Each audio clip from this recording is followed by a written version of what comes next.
Higit isang linggo matapos itanghal na first runner-up sa Miss Cosmo pageant, nakauwi na sa bansa ang Pinay beauty queen na si Chelsea Fernandez. Ang mainit na pagsalubong ng fans kay Chelsea sa Showbiz Report na ito.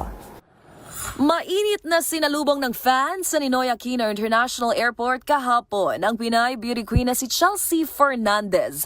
Ito'y matapos ang kanyang matagumpay na laban sa Miss Cosmo pageant noong Disyembre sa Ho Chi Minh City sa Vietnam kung saan nagwagi siya bilang first runner-up.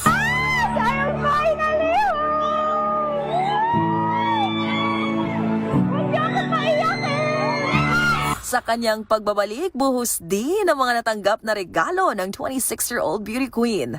Labis naman ang pasalamat nito sa lahat ng mga sumuporta.